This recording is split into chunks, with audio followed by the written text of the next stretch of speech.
Hello! So, ito na nga yung aking tanim. O, diba? Ang daming bunga. Ayan. So, ngayon, mag-harvest tayo dyan. Kasi, pasira na yung mga bunga ng aking sitaw. So, sobrang tuwa ko nga dyan kasi ang dami-daming bunga. Pero, napapabayaan siya kasi hindi naman siya niluluto. So, ayan. Pinanood ko lang siya. Pero, nag-harvest ako niyan. Yan yung unang harvest ko. Pagdating namin galing Thailand. Kasi nga, naiwan namin yung bahay na walang tao.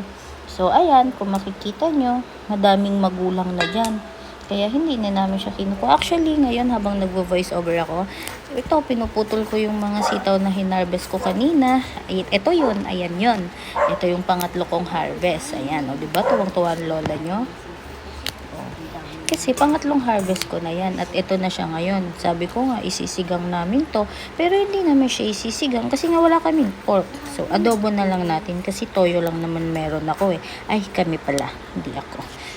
So ayan, tuwang-tuwa ako, ginugunting ko siya kasi ayoko siyang maputol kasi may susunod pang bunga. Alay mo, meron pang-apat na harvest namin. Yung unang harvest ko dyan, kung mapapansin nyo, meron akong pagbibigyan. Yun yung kawork ko at yung kapatid ko. Kaso, nung nagkita-kita kami, nakalimutan ko na. Tapos, binigay ko sa kapatid ko, naibigay ko naman. Tapos, yung sa amin, niluto ko na lang din. Tsaka yung sa kawork ko, niluto ko na lang din. So, itong gagawin ko ngayon, sisigang sana namin. Kaso, wala kaming pork, nakakatamad lumabas. And, katatapos lang din kasi ng bagyo. Kaya, ayan, hinarvest na namin kaysa masira pa ulit. Diba? Ang dami. Ang dami-dami niyan. Kahit pangatlong harvest ko na yan dito sa bahay. Nakakatuwa lang kasi meron kaming libreng ulam. Toyo na lang yung kulang. Makakapagluto na kami ng ulam namin. O diba? Kaysa ito, mahal-mahal kaya nito sa labas. Sa panahon ngayon, malaking tulong na to. Malaking bagay na to. Meron tayong ulam sa paligid. Kaya gustong-gusto ko magtanim eh.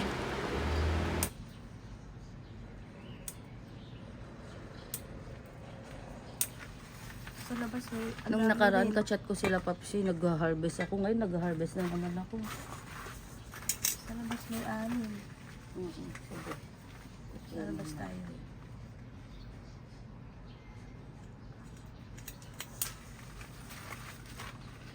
Meron pa sa mga taas para puputulin ko na yung puno ko ng Kuya mo na kaya to? Saan Yan. ito? Oo, pwede na yun. Sige, pwede na rin. Hindi ko masyadong Pati sa gilid to. Saan? Ano? Sa gilid to. Ay, ito pa. Kunin ko na rin to. Pwede na yun. Ang haba na pala ng sinabi ko. Ang dami ko na pala sinabi. Nandito pa din ako sa pangatlong harvest ko. Sa bagay, nandito pa din naman ako sa ginagawa kong pagputol ng sitaw. Uulamin namin. 7 na pala ng gabi dito. Ito. Oh, diba? Nagpa-cute pa nga ako dyan. Tuwang-tuwa kasi ako. Hahaba ng sitaw. Ay, nung nakarang Sabado pa Nakakatuwa. lang. Ang haba kasi ng sitaw namin. So, ayun na nga. Lapit na ako lumabas dyan kasi meron pa kami sitaw sa labas. Sayang din yun. Actually, ngayon ko lang kukuhanan ng sitaw sa labas namin. Kasi hindi talaga ako lumalabas pag ako lang mag-isa dito sa bahay eh.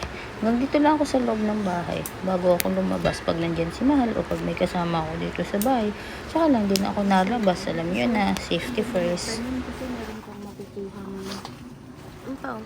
Ulam nyo, ang unang harvest ko ng sitaw namin dahil wala rin naman yung ref namin, ang linuto ko dyan dati yung sitaw lang, tapos yung daon na malunggay, hindi ko na nga nakunan ng video yun dati kasi sobrang busy din, and mag-isa ko lang tsaka yung anak ko yun nandito sa bahay, tapos pinatikim ko naman kay Mahal yun pag uwi niya, ginataan ko lang yun, sitaw, tapos may malunggay kasi ayan lang naman yung tanim sa harapan namin eh, kung makikita nyo, diba?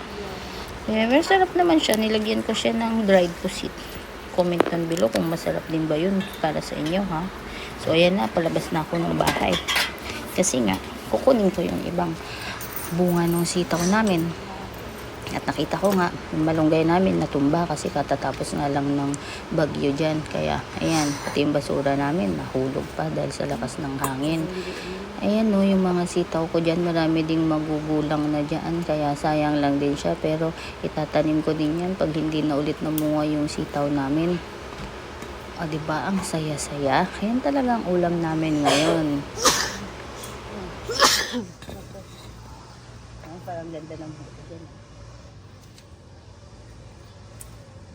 Doon pa sa dulo. Ayan, tuwang-tuwa talaga ako dyan sa pamimitas ng mga sitaw. Siguro kung may malaking lupain lang ako, pwede na rin ako maging farmerista, basta, ganun. Mahilig kasi ako talaga magtanim. Hindi naman sa mahilig, gusto ko talaga magtanim kasi nga, diba, sabi nga nila, pag may tinanim, may aanihin. So, tama naman po sila. So, dadan, ayan na yung mga sitaw ko. Lulutuin na namin siya mamaya. Ako pala magluluto ngayon. Hahaha. Okay, let's go inside. Let's go. Yung ulam na kami.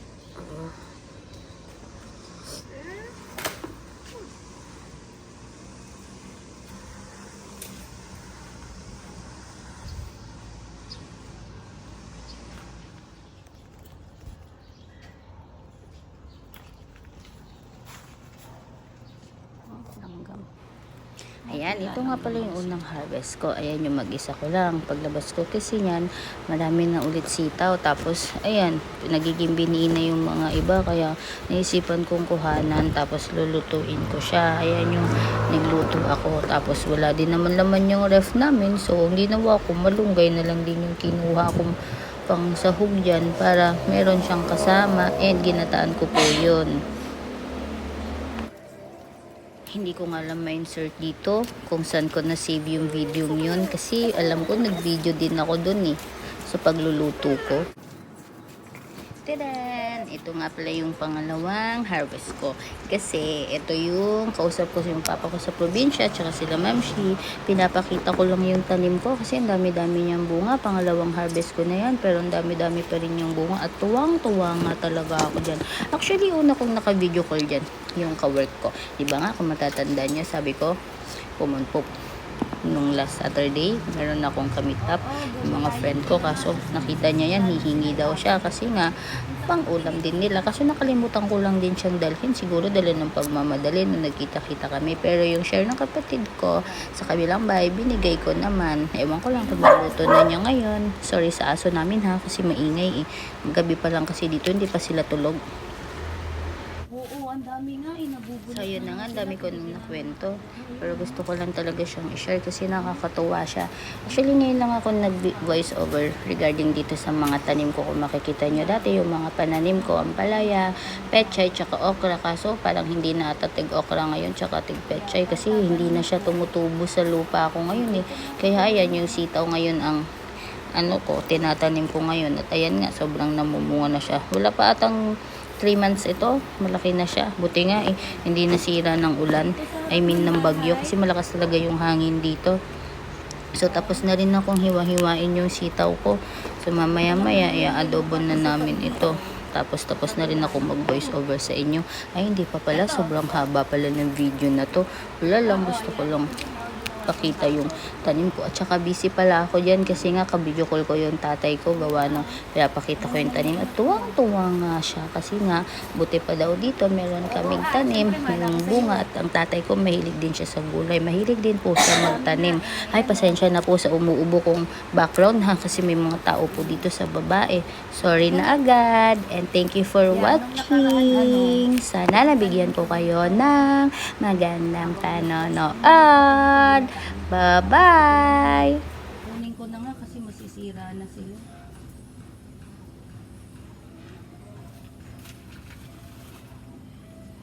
Oo. Ang yung sige.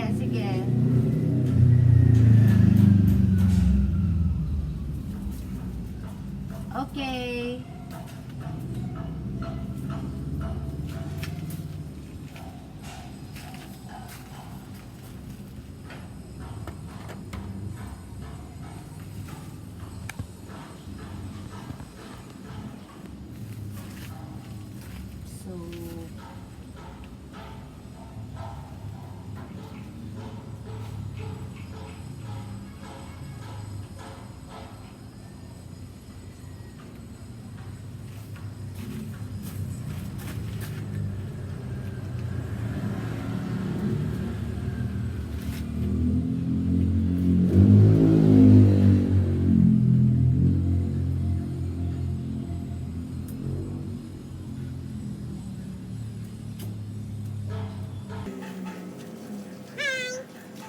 Nagtitest ako. Ah, okay, hindi naman umuulan dyan. Mahaba, no? Ang haba ng sitaw ko. Oo, sawag na lang talaga ang kulang. Ang haba. Madami to. Gusto mo? Kaya nga eh. Ang mahaba, ang dami. Ang dami nga. Yan ang naiwan kasi. Parang nasisira na siya pagka hindi ko na siya kinuha. Kaya kukunin ko na siya. Ang ginamit ko dito nun ano eh. Gata. Oo, para libre. Kaya nga eh. Nasa kabila. Tulong pa yun. Andun siya sa bahay niya. Oo, bibigyan ko talaga. Bibigyan ko siya. Oo. Bibigyan ko siya kasi sayang eh. Oo, konti na lang yung ilalagdag mo dito. Lagataan mo na lang to. Oo, meron na nga ako mga nakatanim eh. Nakaready na. Kasi ano, yeah. Diba, ang dami isang ano na. Hindi ko pa nakukuha lahat. Hindi ko pa siya nakukuha lahat. Ang dami na, oh. Ang mahal naman. Meron pa sa labas ng gate namin. Hindi lang siya ganun kataba. Mahaba lang kasi wala akong panaba dito eh. Wala akong nilagay na panaba. Manok. Sige. Datak ito. Datak. Dami ko dun sa labas. Kunin ko. Oo, bibigyan ko. Ang hatid namin